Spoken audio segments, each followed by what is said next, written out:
YouTube, what's the deal? It's your girl Jahira, and I am back with breaking news, people.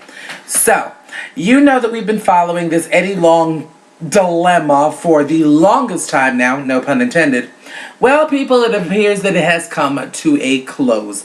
Per Gossip.com, apparently, Eddie Long and the four plaintiffs accusing Mr. Long of sexual misconduct have finally reached a settlement.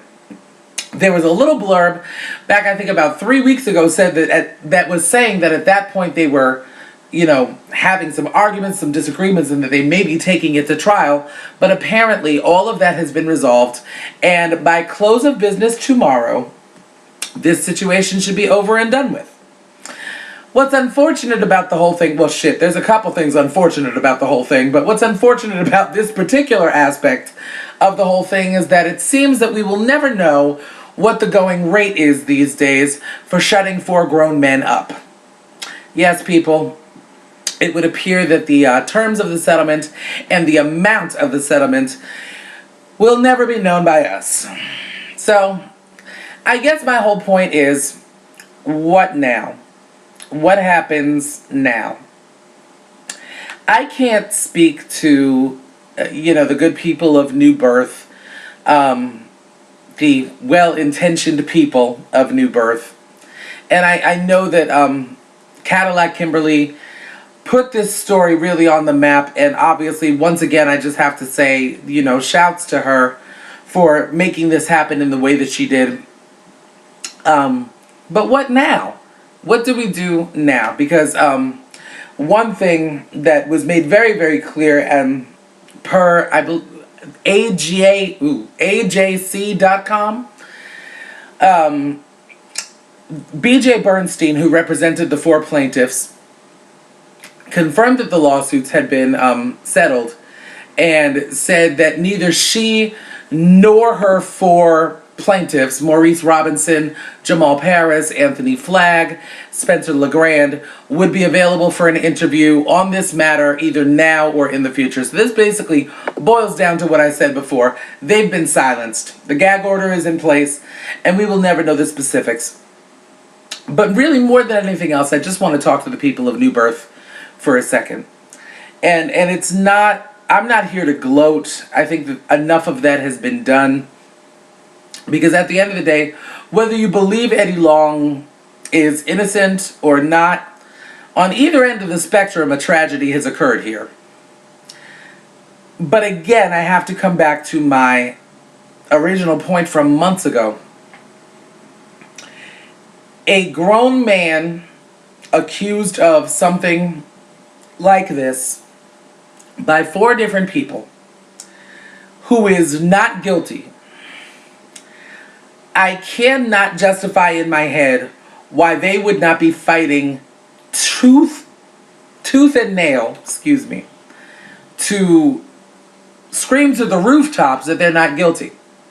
I just can't understand that at all.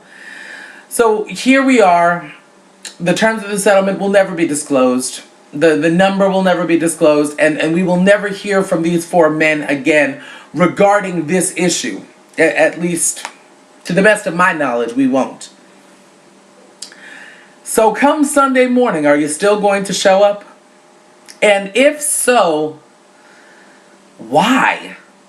Just why? Do I feel that Eddie Long is guilty of sexual misconduct? I feel that something went on. I'm not going to sit here and say, yes, absolutely. I'm not going to, I'm just not going to do that. Because, extenuating circumstances do occur. But I'm going to say that something went on that Eddie Long clearly did not want brought up in trial. Because you don't just, you know what I mean? Taking Michael Jackson as an example, in the very beginning, yes, he was willing to settle. Yes, he was willing to kind of brush it under the rug and ensure that, nothing came out of it. But when it really, really counted, when the man was indicted, he showed up, he fought, and he won, and beat every charge that was against him. Every single one of them. And that to me makes Michael Jackson more of a man than Bishop Eddie Long will ever be. I'm sorry. That's just the way I feel. When situations like this occur and you're accused of something so heinous, y'all forgive me, hold on.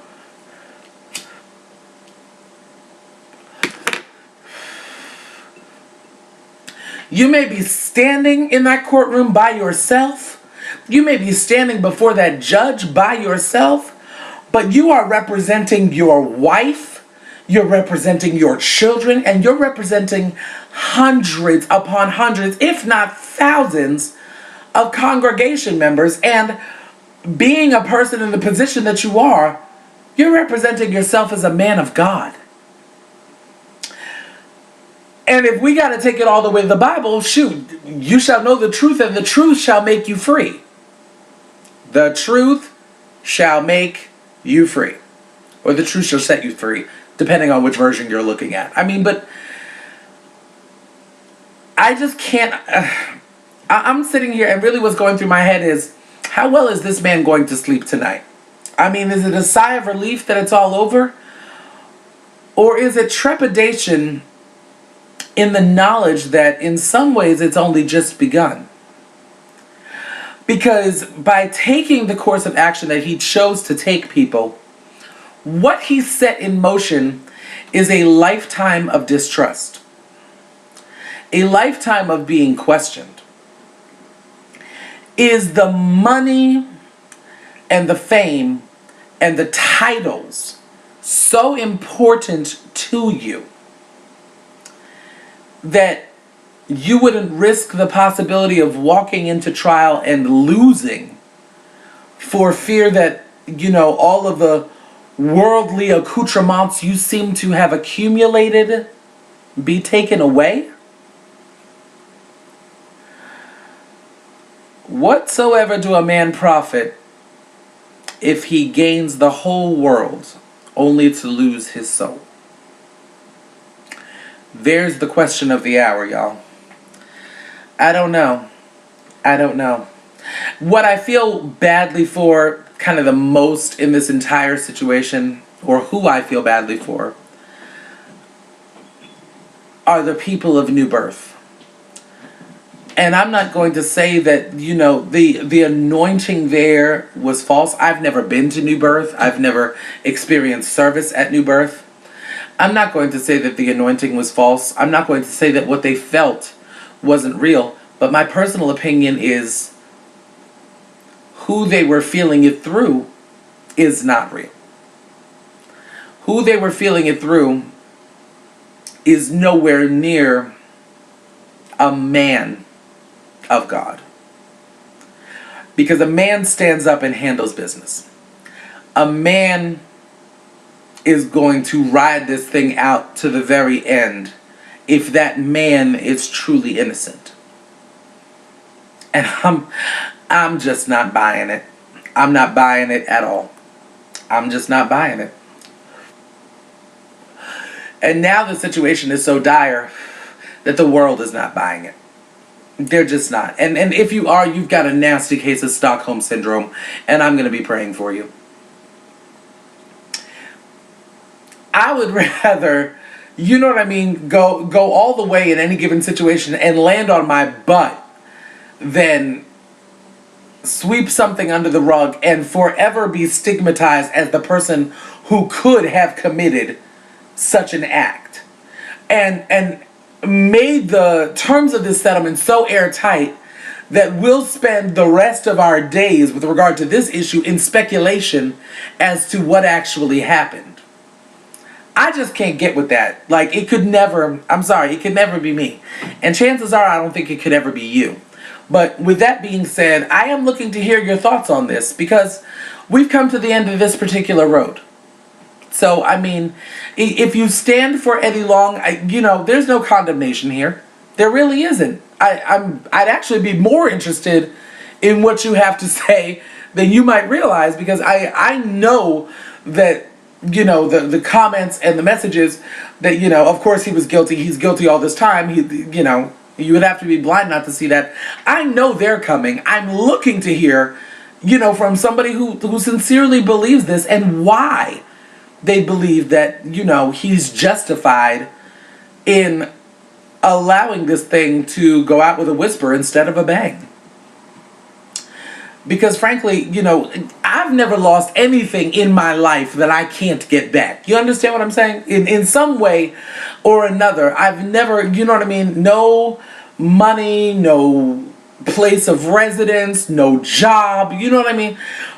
I know that, I serve a blessing God, and that my God is still in the blessing business. So if it comes down to I'm dead broke and have to sell the Lambos and the Bentleys and the Maseratis, you know what I'm saying, Aston Martin and all that, and sit on the bus with a pass, I know that what was taken from me I will receive again.